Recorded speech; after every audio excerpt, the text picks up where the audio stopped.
Hi, good morning, everyone. So welcome to our Unit 5 discussion. We are almost done with this course. It's hard to believe that we only have a couple weeks left. So keep hanging in there, keep doing what you're doing. You guys are doing a great job. I have sent a couple of you emails just regarding maybe your grades, or if you need anything, please reach out. I know several of you have reached out, which is great. Um, please do that because otherwise, I don't know what's happening. I don't know what's going on with you. So I can only help you if I know what's going on.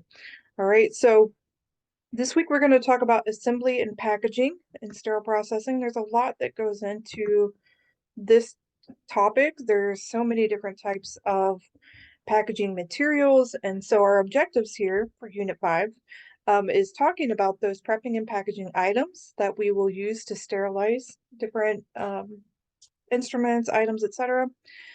So it's important to pick the right material for the sterilization type and for the instrument type. Otherwise, it could render the item completely not sterile. So we'll talk about those techniques also if you're going to be wrapping and packaging those items. So here are your assignments for this week. Notice there's like a couple, maybe a little more than normal little quizzes. These shouldn't take super long, but I just wanted to point that out to you that, there's a few extra quizzes in here worth 10 points each, but anything from Realize It, just to remind you, will populate over to Canvas automatically. But during the week, like if you, on this first maybe knowledge check, you only got a 10 out of 20. You can go back and redo that to get that dark green mastery level before it transfers over. Okay. Again, with the discussion posts, most of you are doing a really good job on this, but you make your initial post on Wednesday. Don't forget, I think that's probably part of the issue. Don't forget to go back and respond to two of your peers for full credit. And also make sure that your information is being cited in APA format. Those are the two things that I think I end up having to take points off the most for. All right. So let's get into this. So just to start, how do instruments go from decontamination to being used in the operating room? That's a big step or gap in time. How does that happen? There's a lot of steps, a lot of processes that have to go into how it comes down from the OR into the decontamination room, all the way back to the OR for that full cycle. So once instruments have been sent through the decontamination machines, it's basically a separation between that decontamination room and the sterile or clean side of the department. So they have to go through that machine. It comes out on the other side decontaminated and safe for handling by you, okay? Without gloves, like in this picture. So they can reprocess the trays, restring those instruments on stringers, making sure those trays have everything they need. So it has to go through that machine, which basically separates the two rooms between clean and dirty. Remember, we have to keep clean and dirty separate, right? So let's get into some of these guidelines for pack preparations.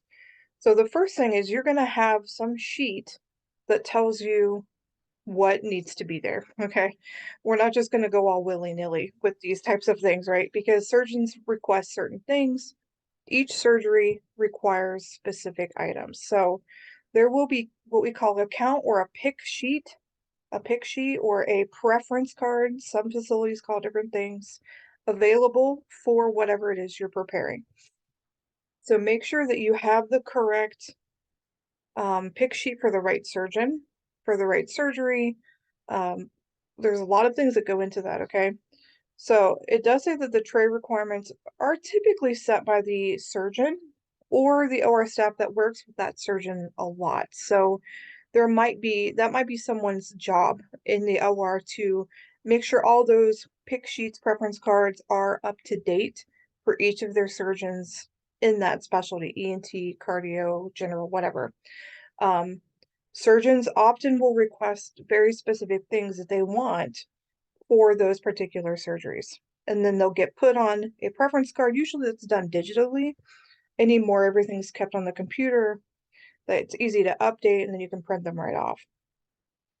Another important guideline here is all items need to be dried prior to sterilization. So not talking about the decontamination process. Now we're repackaging. This is talking about before you put them back into the sterilizer. So they have to be completely dry with the exception of lumens. If you're putting a lumen, like let's say a Fraser tip suction has a lumen, that opening, that hole, um, you want the steam to go in that lumen to penetrate the inside as well. So that's the exception. You'll always flush the lumens. Um, every time you are packaging something or preparing a tray, you always have to check for these things here. Instruments need to be inspected for cleanliness, making sure something didn't get missed in the decontamination process. You noticed in the video that you did, maybe you had to scrub a little harder on something that was dried on there, right? Maybe something got missed and you had to go back and do it.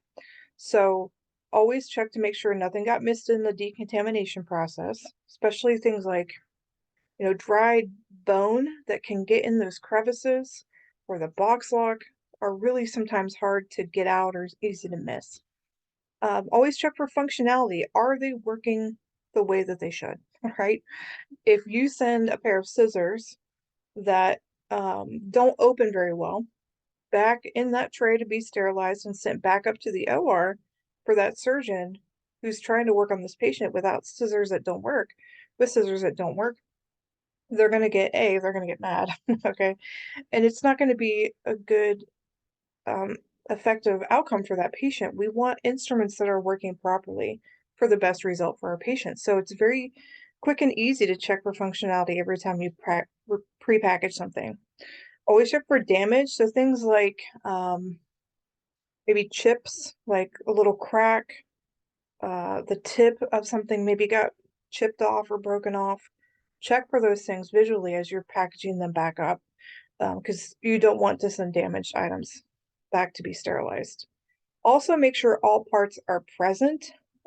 Sometimes that comes with practice, knowing what instruments come with a lot of parts. Some instruments have things that have to be completely broken down. Some come in like 8 parts, whatever. Sometimes that comes with practice knowing exactly how many parts should be there to making sure they're all present. Okay, so these guidelines must be followed in order to package and prepare those items properly. Some other guidelines here for instrument holding trays, specific to the instrument trays. Again, always check your IFUs. Some trays are different, okay? You might have, just a small little tray. You might have a one-step pan. You might have a larger multi-level instrument tray. What is the guidelines for that? How heavy can it be? So those are things to keep in mind. Don't overcrowd your trays. You don't want everything so tight, jammed in there that the sterilization process doesn't reach all the areas. You don't want it to be ineffective in the sterilization process.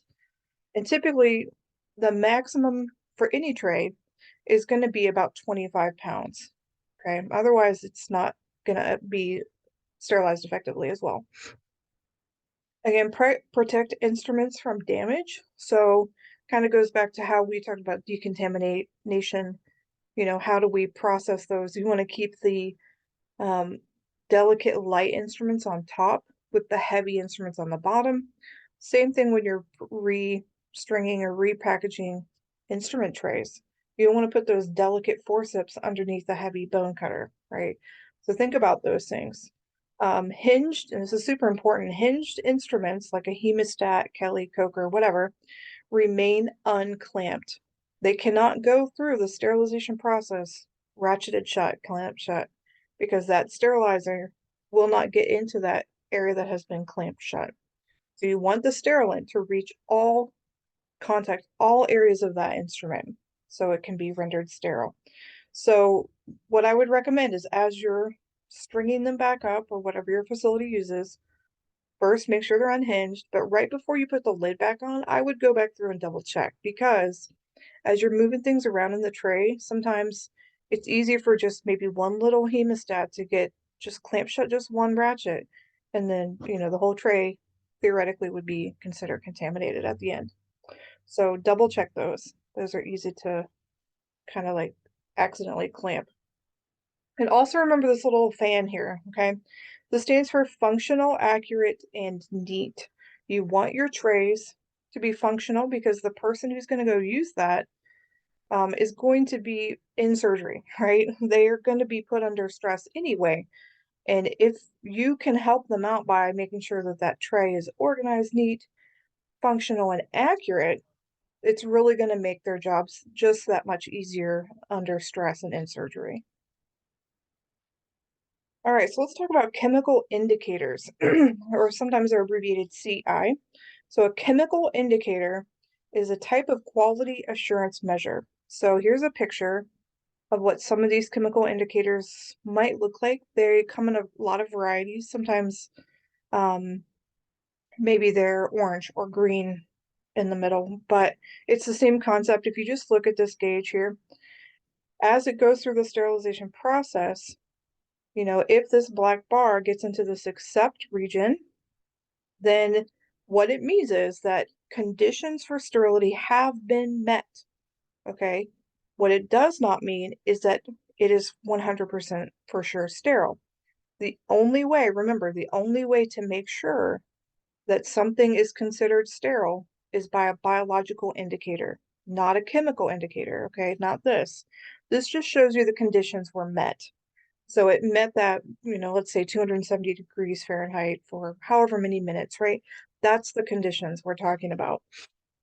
So this has to be, something like this has to be in every single sterilized item to show that conditions were met, okay? Multi-level trays, and you can go back to your IFUs. Usually, I think I've seen maybe one or two trays that didn't require it. Just, it's kind of weird, but typically, and I as a surge tech would prefer to see a chemical indicator on every level of a multi-level tray, especially on the bottom level, because that's going to be the hardest place for the sterilant to reach. If I know that that bottom tray level is good, that it passed, let's say in this accept area, then I would feel better about it. So surge techs in general will not use an instrument tray or a pack that doesn't have some sort of chemical indicator on it, because then we can't be sure that it truly went through the sterilization process at all. So it's important to not skip this step. Just take that extra second to double check. So let's talk about packaging material. So aside from instrument trays, okay, we have things that are like woven fabrics that can be used to wrap instruments. So the woven fabrics are typically a type of muslin material, and it's 2-ply, so like two together, 140 thread count, excuse me, and then a rigid container would be like that instrument tray.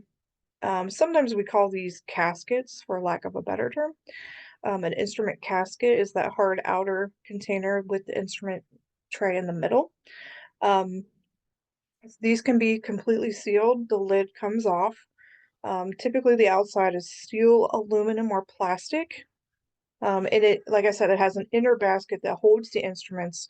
So when it goes up to the OR, you have this outer rigid container or casket that is completely sealed, went through the sterilization process, lid is shut, and it's got indicators to make sure the lid never opened. We would open that lid in the OR, and you would be able to see inside that inner basket a chemical indicator, should be pretty visible. And then the surge tech will carefully lift the basket completely out of that outer tray, and the basket is what goes on the back table for surgery. Okay. And then a third option here would be peel packs. So it's usually something you can see through. I think you may have gotten one in your your kit of things, along with your instruments. But these peel packs are a paper plastic combination and typically are used for a steam sterilizer or ETO, ethylene oxide sterilizer. So it says the sterilant cannot enter through the plastic side. It can only go through the paper side. So make sure when you're, keep that in mind when you're positioning that in a sterilizer, so we can get through that paper side effectively. So you could also have a version that is basically Tyvek for these two sterilizers, Sterad and Ozone. So make sure you're picking the correct peel pack type for the correct sterilizer. So here are some wrapping techniques when we're talking about the sequential envelope fold. The envelope fold is used very often because it's effective and it contains the item and still keeps it sterile at the end. But here are the steps for doing that type of envelope fold. Some students like to read directions step by step. Some students can't learn that way, okay? I am one that would probably rather see it done. So I also included a video here and a few, but this is a summarized version, it's also in your book, of how to do that step-by-step fold, okay? So if you need to come back and reference that, you're welcome to. Now let's look at the video to show you how the envelope fold is done.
So there you go. That is a quick version of how to do the envelope fold on a tray of instruments. So some facilities do that instead of the outer casket, the big rigid container. Notice the tape that they put on the outside is a chemical indicator tape. So like that strip that goes inside the tray will also turn a color. So you noticed in the video it was still like kind of a lightish color or white. Once it goes through the sterilization process, typically they're going to turn like a blackish dark brown color. That's how you know that it went through the process. Okay. So our next video, I have a couple of videos here just because these types of things are kind of easier to see done as opposed to talking, at least in my opinion. So these demos are good, especially since we're online. You know, it's kind of hard for some of these to, happen in an online class. So I like to include these videos. This is another type of envelope fold that uses a specific type of wrapper. Notice this one has like extra little flaps, so to speak. It's called a smart fold wrapping system. Some, I know around here in my area, a lot of facilities are going to this. It makes it a little bit easier to wrap and open, which might prevent contamination. So let's see how these are done maybe a little bit differently. So how does SmartFold work? Let's look at it once again, step by step. Select the correct size and grade of SmartFold for your tray. SmartFold comes in a range of sizes. Once you've laid out the wrap with the blue area away from you, position the tray for wrapping. Place the front edge of the tray at the reference line, not at the edge of the white area. Both sides of the tray should fall within the blue reinforcement zones. If both sides do not fit within the blue reinforcement area, select a larger or smaller size of SmartFold. Begin folding as you normally would, bringing the wrap up and over the tray so that the front side of the tray is covered all the way to the work surface. Hold the corner lightly and tuck and fold the side in as usual. Now pull the side tab up and over the top of the tray and secure it with a positioning strip. The strip will keep the tab in place while you complete wrapping.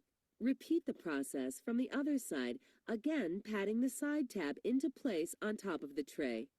Bring the outer ends of the flaps together, like this, or overlapping. SmartFold's ergonomic design features keep the fabric in place without elbows or awkward bending and twisting. Now, tucking the front corners slightly, reach over and pull the blue section up across the top of the tray. Note that the top section is less bulky for a nice, neat closure while still providing a full 3 layers of protection to the tray. Tuck the front and under, neaten the edges, and tape with indicator tape as usual. Now process your SmartFold package for sterilization, exactly as you would with one step. SmartFold has been approved for both pre-vac steam and EO processing. Finally, transport and store trays wrapped with KimGuard SmartFold, just as you do packages wrapped with KimGuard and KimGuard One-Step Wrap. Halyard Health offers a knowledge network education unit on tray handling through our Excellence in Sterile Processing series. Talk to your Halyard rep if you would like to receive this program in your facility. All right, so hopefully that shows you another way to do that type of envelope fold. I think that that way is probably easier just because, like they mentioned, it eliminates you from like having to use your elbow to hold one down while you do the other, like in that previous video. So it really is going to depend on what your facility uses, but now you've seen at least 2 ways to do that envelope fold.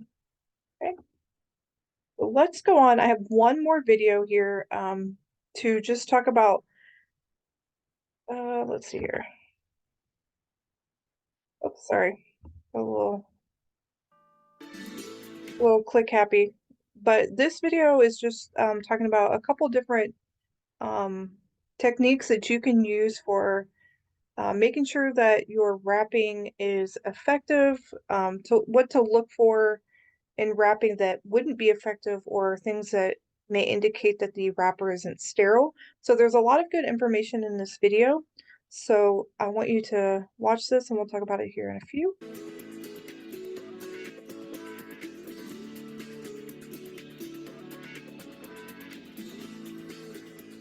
Welcome to the Kimberly-Clark Healthcare Knowledge Network presentation entitled Sterilization Wrap, Tear Identification and Handling Technique.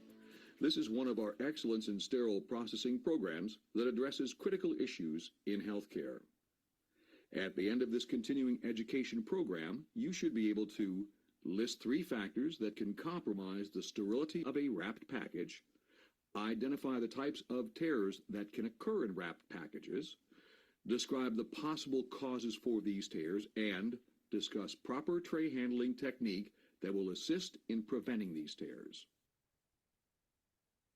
After sterilization, factors that can compromise the sterility of a wrap package are moisture, soil, and physical damage. Let's review these factors. After the sterilization process, packages may become moist from causes that include touching sterilized packages before they are cooled, placing the package on a wet or damp surface, carrying the package tucked tightly under the arm where it can come into contact with the warm, wet armpit, or from handling the package with wet or sweaty hands. Sterile items that become wet are considered contaminated because moisture brings with it microorganisms from the air and surfaces. A second factor that can compromise the sterility of a package is soil, such as dirt, dust, and debris. This soiling may result from causes that include incorrect or excessive handling or from unclean storage facilities. A third factor is physical damage to the package. This can be caused by dropping the package on the floor or another hard surface, through rough handling and manipulation of the package, such as forcing it into a tight storage space, or by stacking heavy packages. Packages that are wet, soiled, torn, or dropped onto hard surfaces should be considered contaminated and unsafe for use. If there is any doubt about the sterility of the item, it must be totally reprocessed before it can be used safely. For the purpose of this program, we will focus on the third factor that can compromise the sterility of a wrap package: physical damage. Improper handling is a major cause of physical damage and contamination of sterile packages. One cause of improper handling and stress on the sterilization wrap is heavily weighted trays. For instance, as surgical procedures become more complex, so do the instruments and trays that support them. That often means that the weight of the trays has increased. making it more difficult for sterilization wrap to withstand the greater pressures of heavier instrument sets, especially when handled and moved improperly. Other examples of improper handling include manipulating wrap packages with long fingernails that can rupture the package material, inappropriate storage resulting in crushed, bent, or compressed packages, and dropping packages. Dropped packages should be considered contaminated even if no damage is apparent, since the jarring and compression on landing can force dust and airborne microorganisms into the package. The consequence of physical damage is often a tear or ruptured seals that could result in contamination of the tray contents. Physical damage will most typically occur along the bottom tray edges and at the corners. The following is a review of wrap tears. There are three types of wrap tears: cuts, holes, and abrasions. Several types of cuts may occur. A knife cut is almost always straight. The edges are clean rather than frayed and can easily be pulled together to make the wrap appear intact. A knife cut generally occurs on the top few sheets of the first bundle of sterilization wrap when a knife is used to open their packing box. At first glance, a pressure cut may look like a knife cut, but upon closer examination, one can see that the fibers around the edges of the cut have been welded or stuck together. The edge of the cut may feel hard to the touch. Pressure cuts may be seen at the perimeter or outline of the bottom of the instrument tray, or at the top of the instrument tray if trays are stacked on top of one another. Pressure cuts can be caused when all three of the following factors are present. The wrap is sandwiched between two hard surfaces, excessive pressure is applied, and the tray is pulled or dragged across a smooth surface. Another type of cut is a snag cut. The edges of a snag cut show loose fibers hanging from the edge of the cut, and or there are individual fibers spanning the width of the cut. The edges of a snag cut are not hard as with pressure cuts. In larger snag cuts, the shape of the cut usually resembles a triangle, with the point of the triangle being where the snag began. Snag cuts are generally due to the tray being pulled or dragged across a rough surface, such as is often found in an older, well-used sterilizer cart. If the tray is very loosely wrapped, snag cuts may occur along the edges of the wrapped instrument tray. They can also occur on other areas of the tray where the wrap is too loose and can be caught by rough surfaces, corners, or edges of objects. Holes are yet another type of wrap tear. A pressure hole may appear as a tiny opening less than 2 millimeters in length where the fibers around the edge of the hole have been welded or stuck together. They are usually found along the perimeter of the instrument tray. This type of hole is caused when the wrap is sandwiched between two hard surfaces, such as when heavy trays are stacked on top of each other. Or a pressure hole may occur when excessive and or sudden pressure is applied. An example would be when a package is dropped on a hard surface. Another type of hole is the snag hole. This hole is triangular in shape with loose fibers hanging from the edges. A snag hole may result from the wrap getting caught on something such as a rough surface or a burr on a sterilizer cart. A puncture hole is characterized by frayed or loose fibers attached to the edges of the hole. Typically, this type of hole will not have hard or welded edges. The most probable cause for a puncture hole is an instrument in the tray becoming loose and puncturing the wrap from the inside. If tip protectors are used and instruments are anchored appropriately within the tray, this type of hole can be prevented. The tiniest of holes is the pinhole. This is a very small hole that may be the result of physical damage in which a very small object pierces both layers of a wrap tray. Occasionally, a pinhole may be due to a manufacturing defect and can be seen on one of the sheets of wrap. If the pinhole is visible through both sheets of a wrap package, it is probably due to physical damage and not a manufacturing defect. Another type of hole is a melted hole. This is a large, round, or irregular hole with hard welded edges. A melted hole may be the result of the wrap coming in contact with a heat source, such as a hot instrument in a tray that hasn't been allowed to cool sufficiently, or contact with a light bulb in a storage area. Abrasions are another category of wrap tear. An abrasion appears as a fuzzy surface, sometimes dirty or discolored. It can occur when a wrap tray is repetitively pulled over a hard surface. Trays that are repeatedly handled prior to use often display abrasion. An abrasion hole is the result of extreme abrasion with holes in one or both layers of the wrap. The possible causes are the same as for general abrasion, except that the abrasion was repeated often enough to finally result in a hole. Proper tray handling technique is essential for preventing damage to the packaging and compromised sterility. Education and training programs should include information on proper tray handling technique.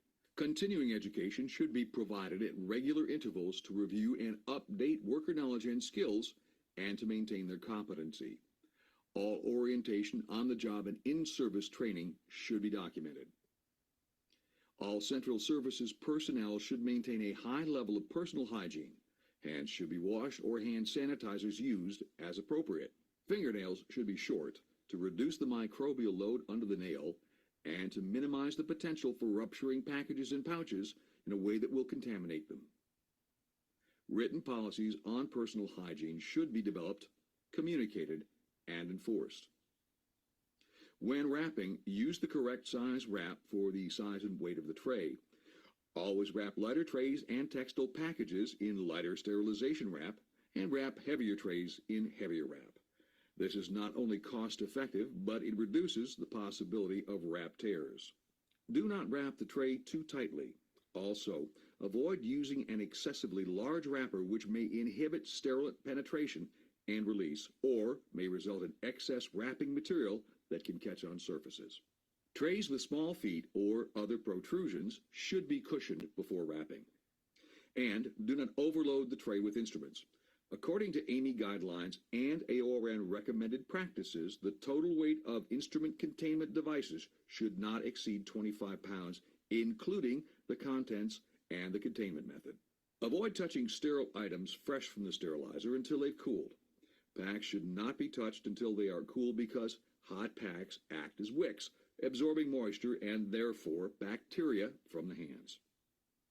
Position heavier trays on middle or waist-high shelves, where it's much easier to lift and control them. Avoid sliding trays into place or dragging trays across a storage shelf, sterilizer cart, or table, even if the surface is smooth. Always lift it off the surface it is resting on first, and then move it. When moving a package, slide your hand under the package and leverage it on your forearm. Then pull it straight out. Lining storage racks and sterilizer carts with liners or a protective cushion will help prevent pressure holes and pressure cuts when the trays are accidentally mishandled. Avoid stacking heavy trays. As mentioned earlier in the presentation, the reason to avoid stacking is that compression of packages can force air and microorganisms into the package contents, cause seals to burst, or puncture the packaging, any of which may lead to contamination. Importantly, handle packages only when necessary. The greater the number of times the package is handled prior to use, the greater the potential for contamination.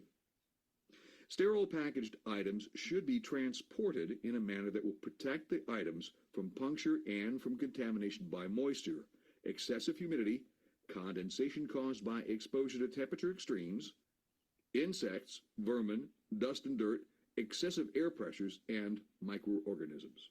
Written policies and procedures should be developed for the use of specific transport equipment, appropriate handling practices, and acceptable environmental conditions for the transport of sterile packages.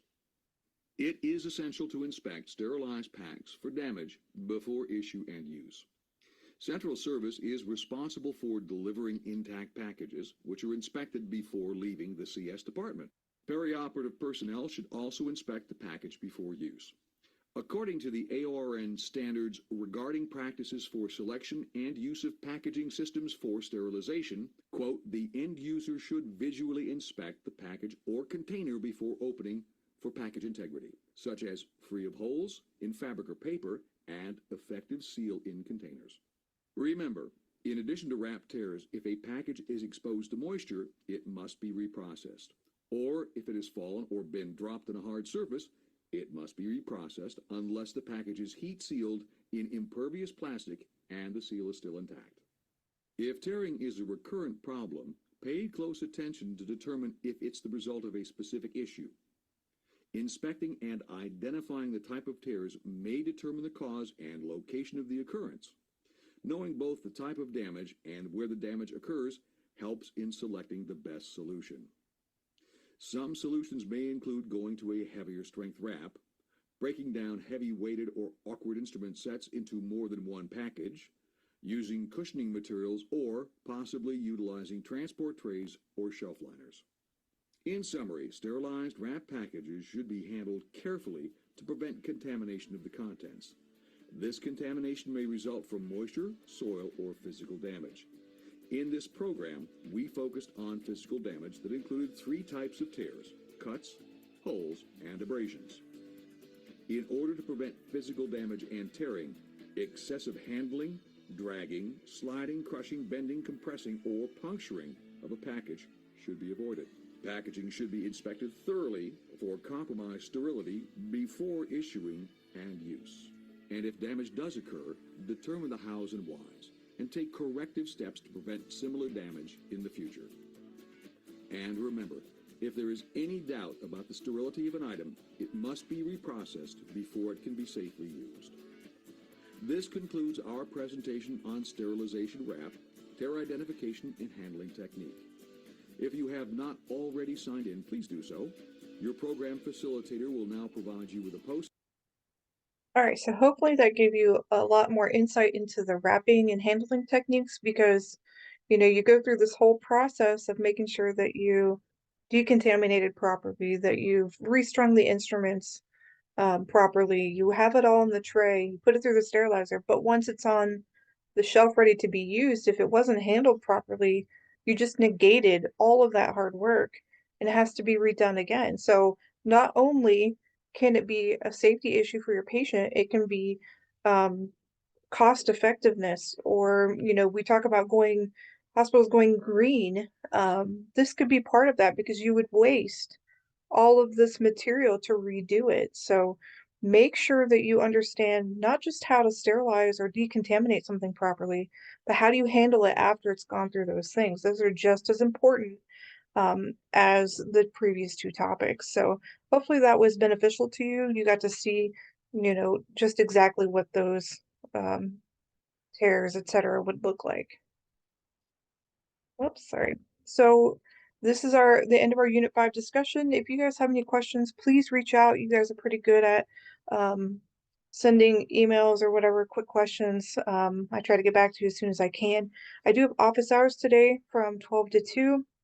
If that doesn't work, we can try to work something else out. I will be out of town this weekend. I'm going on a camping trip, so I'll be in the mountains for a couple days. I'll direct you to Mrs. Kish if you need something urgently. I'll be back Monday afternoon. So reach out to me before that if you need anything. All right. Have a great week. Bye.